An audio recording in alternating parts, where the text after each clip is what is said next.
हाय दोस्तों, नमस्कार। मैं आपका भाई राहुल कुमार। आप देख रहे हैं रोज़ पढ़ो यूट्यूब स्टडी चैनल। मैं कोशिश करता हूं कि ज़्यादा से ज़्यादा वीडियो बना के आप तक लाऊं। आज से मैं एक नया शुरुआत किया हूं जो कि करंट अफेयर्स से ही होने वाली है।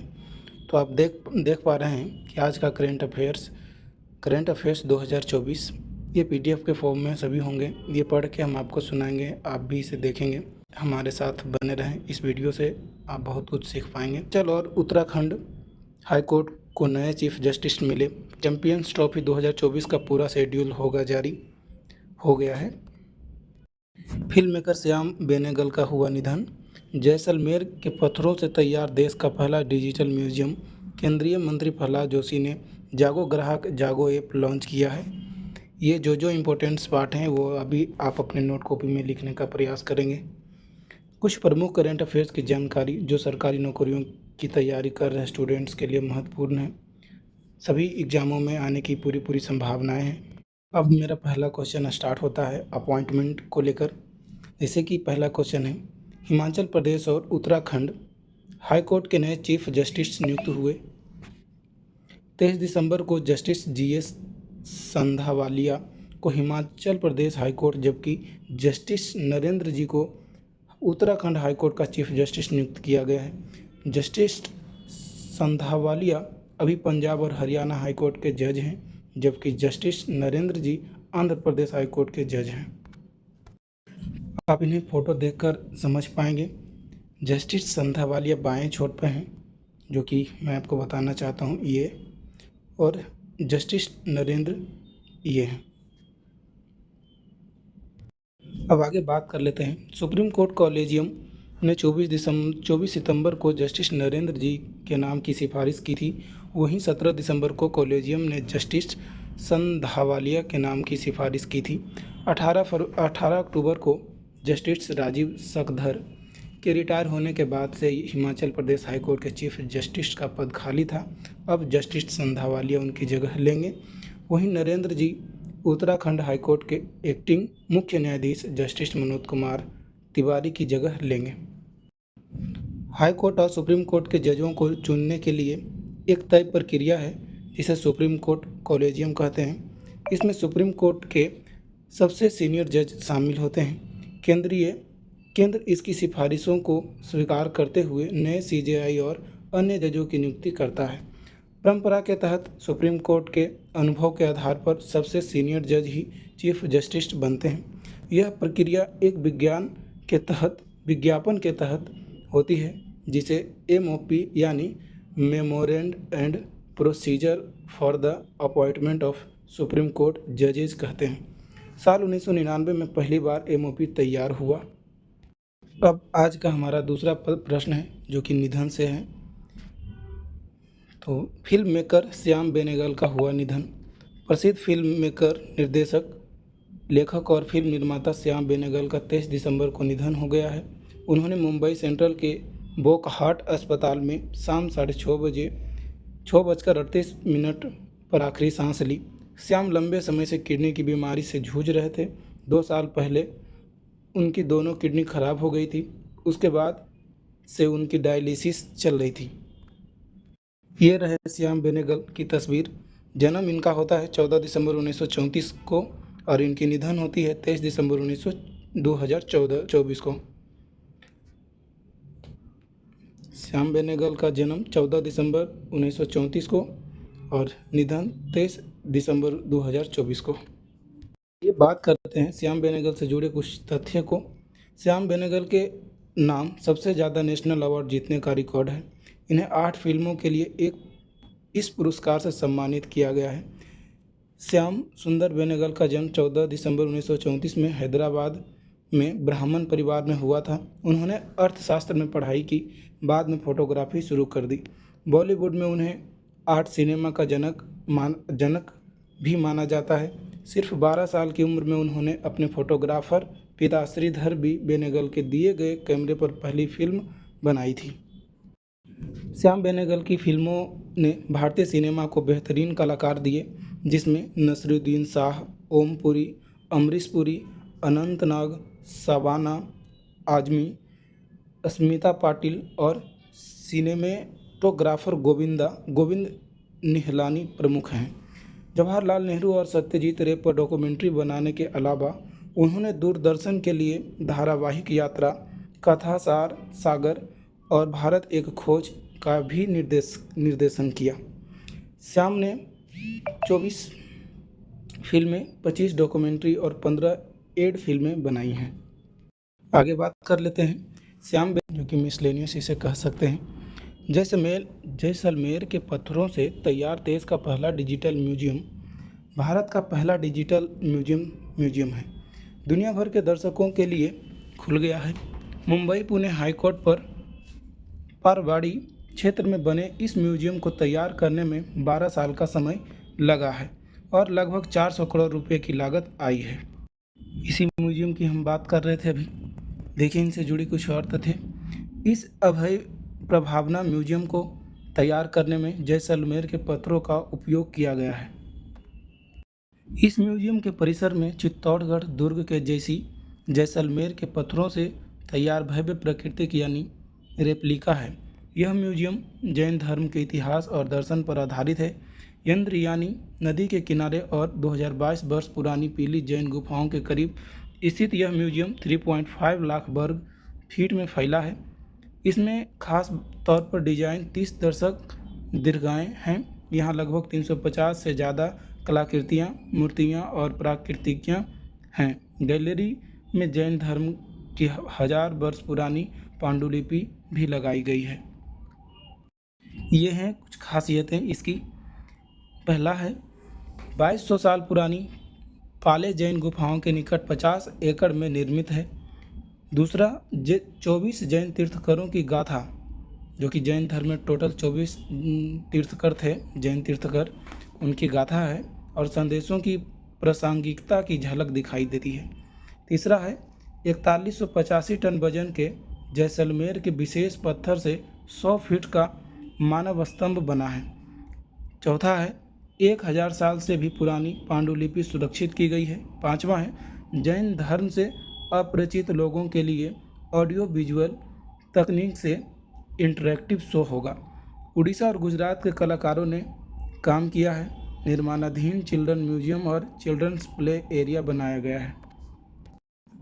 अब बात करते हैं चौथे नंबर प्रश्न की, जो स्पोर्ट्स से रिलेटेड है। चैंपियंस ट्रॉफी 2024 का पूरा शेड्यूल जारी कर दिया गया है। इंटरनेशनल क्रिकेट काउंसिल (ICC) ने 24 अक्टूबर को अगले साल पाकिस्तान की मेज़बानी में होने वाली चैंपियंस ट्रॉफी 2025 का पूरा शेड्यूल जारी कर दिया गया है। हाइब्रिड मॉडल में होने वाला टूर्नामेंट 19 फरवरी से शुरू होकर 29 मार्च तक चलेगा। 19 दिन में 15 मैच खेले जाएंगे। दूसरे सेमीफाइनल और फाइनल के लिए रिजर्व डे भी रखा गया है। इस मैच की ये रहेगी ट्रॉफी, जिस पर लिखा हुआ इंटरनेशनल क्रिकेट काउंसिल। भारत और पाकिस्तान के बीच ग्रुप मैच 23 फरवरी को दुबई में होगा, पाकिस्तान में नहीं होगा। भारत अपने सभी मैच दुबई में ही खेलेगा। टीम के ग्रुप में बांग्लादेश और न्यूजीलैंड भी हैं। दुबई में ही एक सेमीफाइनल भी खेला जाएगा। अगर भारत फाइनल में पहुंचता है तो यह मैच भी दुबई में होगा, जबकि टूर्नामेंट के बाकी 10 मैच पाकिस्तान में होंगे। भारत ग्रुप ए में है। टीम के ग्रुप में पाकिस्तान, बांग्लादेश और न्यूजीलैंड है। वहीं दूसरे ग्रुप में ऑस्ट्रेलिया, इंग्लैंड, साउथ अफ्रीका दक्षिण एक ही है, और अफगानिस्तान हैं। 4 और 5 मार्च को दूसरा सेमीफाइनल होंगे। वहीं 9 मार्च को फाइनल खेला जाएगा। भारत और पाकिस्तान की टीमें एक दूसरे के देश में जाकर क्रिकेट नहीं खेलेंगी। भारत और पाकिस्तान की टीमें एक दूसरे के देश में जाकर क्रिकेट नहीं खेलेंगी। और चैंपियंस ट्रॉफी 2025 में भारत के सभी मैच न्यूट्रल वेन्यू पर खेले जाएंगे। पाकिस्तानी टीम भी 2027 तक किसी भी टूर्नामेंट के लिए भारत नहीं आएगा। उसके मैच भी न्यूट्रल वेन्यू पर होंगे। पाकिस्तान टूर्नामेंट का डिफेंडिंग चैंपियंस है। टीम ने 2017 में भारत को फाइनल हराकर खिताब जीता था। भारत और पाकिस्तान की टीमें एक दूसरे के देशों में जाकर क्रिकेट नहीं खेलेंगी। चैंपियंस ट्रॉफी 2025 में भारत के सभी मैच, यह है चैंपियंस ट्रॉफी 2025 का, जो आपको पहले ही दिखा दिया था। 19 फरवरी से 9 मार्च तक चलेगा। पाकिस्तान और UAE में होगा। Group A Pakistan, Bangladesh, India, New Zealand, group B में है Afghanistan, Australia, England, South Africa. Semifinal 4 मार्च को पाकिस्तान यूएई में होगा। सेमीफाइनल दूसरा 5 मार्च पाकिस्तान को होगा। फाइनल 9 मार्च लाहौर या यूएई में होगा। भारत जीतेगा तो यूएई में होगा, नहीं जीतेगा तो लाहौर में ही होगा। यूएई बनाया गया है भारत के लिए ही, क्योंकि भारत पाकिस्तान नहीं जाकर खेलना चाहता है, ये पहले ही अनाउंसमेंट कर दिया गया है। पाकिस्तान के सभी मुकाबले लाहौर, कराची, रावलपिंडी में खेले जाएंगे। यदि इंडिया सेमीफाइनल में पहुंचता है तो उसके सेमीफाइनल और फाइनल मैच यूएई में खेले जाएंगे। दूसरे सेमीफाइनल और फाइनल के लिए रिजर्व डे रखा गया है। एक नज़र दौड़ा लेते हैं कि चैंपियंस ट्रॉफी 2025 जो खेला जा रहा है 19 मार्च को पाकिस्तान बनाम न्यूजीलैंड कराची में खेला जाएगा 2:30 बजे। 20 फरवरी को भारत बनाम बांग्लादेश दुबई में 2:30 बजे ही। 21 फरवरी अफ़गानिस्तान बनाम साउथ अफ्रीका कराची में ही 2:30 बजे। 22 फरवरी ऑस्ट्रेलिया बनाम इंग्लैंड लाहौर में ही खेला जाएगा 2:30 बजे ही। 23 फरवरी भारत बनाम पाकिस्तान दुबई में खेला जाएगा 2:30 में। 24 फरवरी बांग्लादेश बनाम न्यूजीलैंड ये रावलपिंडी में खेला जाएगा 2:30 में। 25 फरवरी ऑस्ट्रेलिया बनाम साउथ अफ्रीका खेला जाएगा रावलपिंडी में, जो कि 2:30 में होगी। 26 फरवरी अफ़गानिस्तान बनाम इंग्लैंड लाहौर में खेला जाएगा। 27 फरवरी पाकिस्तान बनाम बांग्लादेश के बीच खेला जाएगा रावलपिंडी में 2:30 में। 28 फरवरी को अफ़गानिस्तान बनाम ऑस्ट्रेलिया लाहौर में 2:30 बजे ही। अगला 1 मार्च साउथ अफ्रीका बनाम इंग्लैंड कराची में खेला जाएगा। सभी मैच 2:30 में ही होंगे। 2 मार्च भारत बनाम न्यूजीलैंड दुबई में खेला जाएगा। 4 मार्च को पहला सेमीफाइनल दुबई में खेला जाएगा। 5 मार्च को दूसरा सेमीफाइनल दुबई में ही खेला जाएगा। 9 मार्च को फाइनल खेला जाएगा दुबई में ही।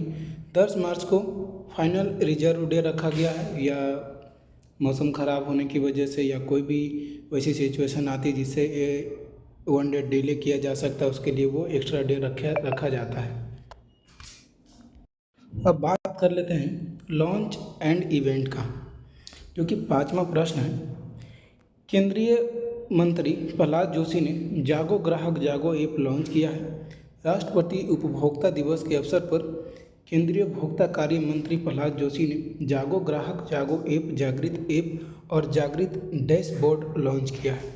इसका मकसद ई कॉमर्स प्लेटफॉर्मों पर डार्क पैटर्न यानी फ्रॉड जैसी किसी गड़बड़ी की पहचान करना और उपभोक्ताओं की सुरक्षित करना है।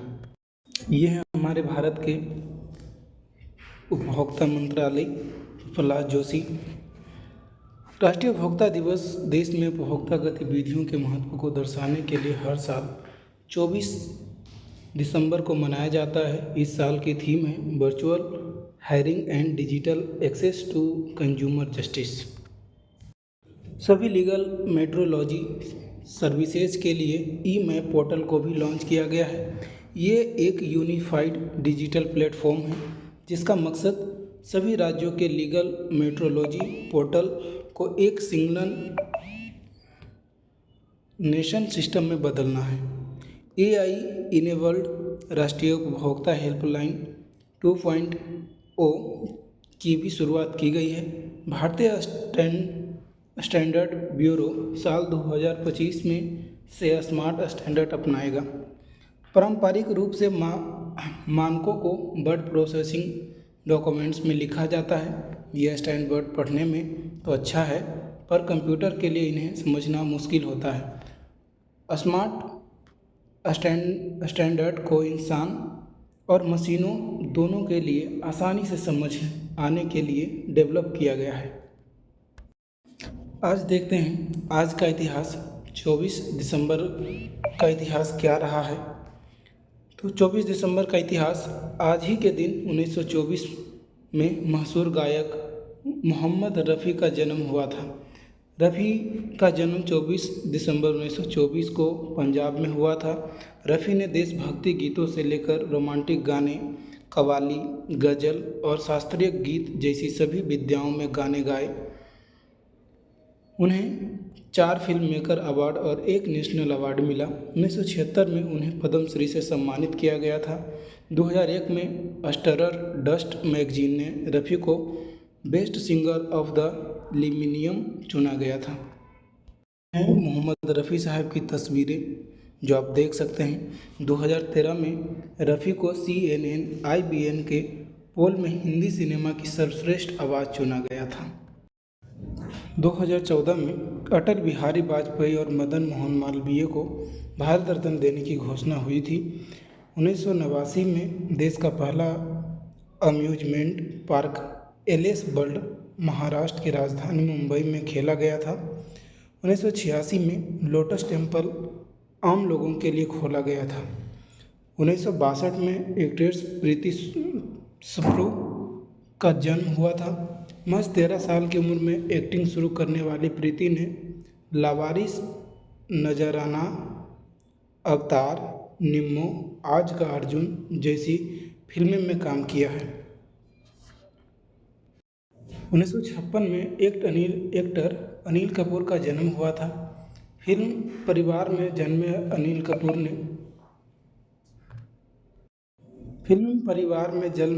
अनिल कपूर ने वो 7 दिन, मसाल, मेरी जंग, बेटा, कर्मा, 1942 में ए लव स्टोरी जैसी फिल्में की हैं। अनिल अभी भी फिल्मों में सक्रिय हैं। 1524 में यूरोप से भारत पहुंचने के समुद्री मार्ग का पता लगाने वाले पुर्तगाली नाविक वास्को डी गामा का केरल के कोच्चि में निधन हो गया था।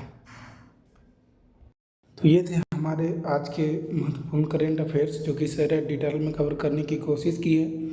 आपको अच्छा लगे तो थैंक यू सो मच। अभी तक हमें देखने के लिए प्लीज़ हमें सपोर्ट करें, लाइक, शेयर, कमेंट और सब्सक्राइब जरूर करें। थैंक यू, धन्यवाद।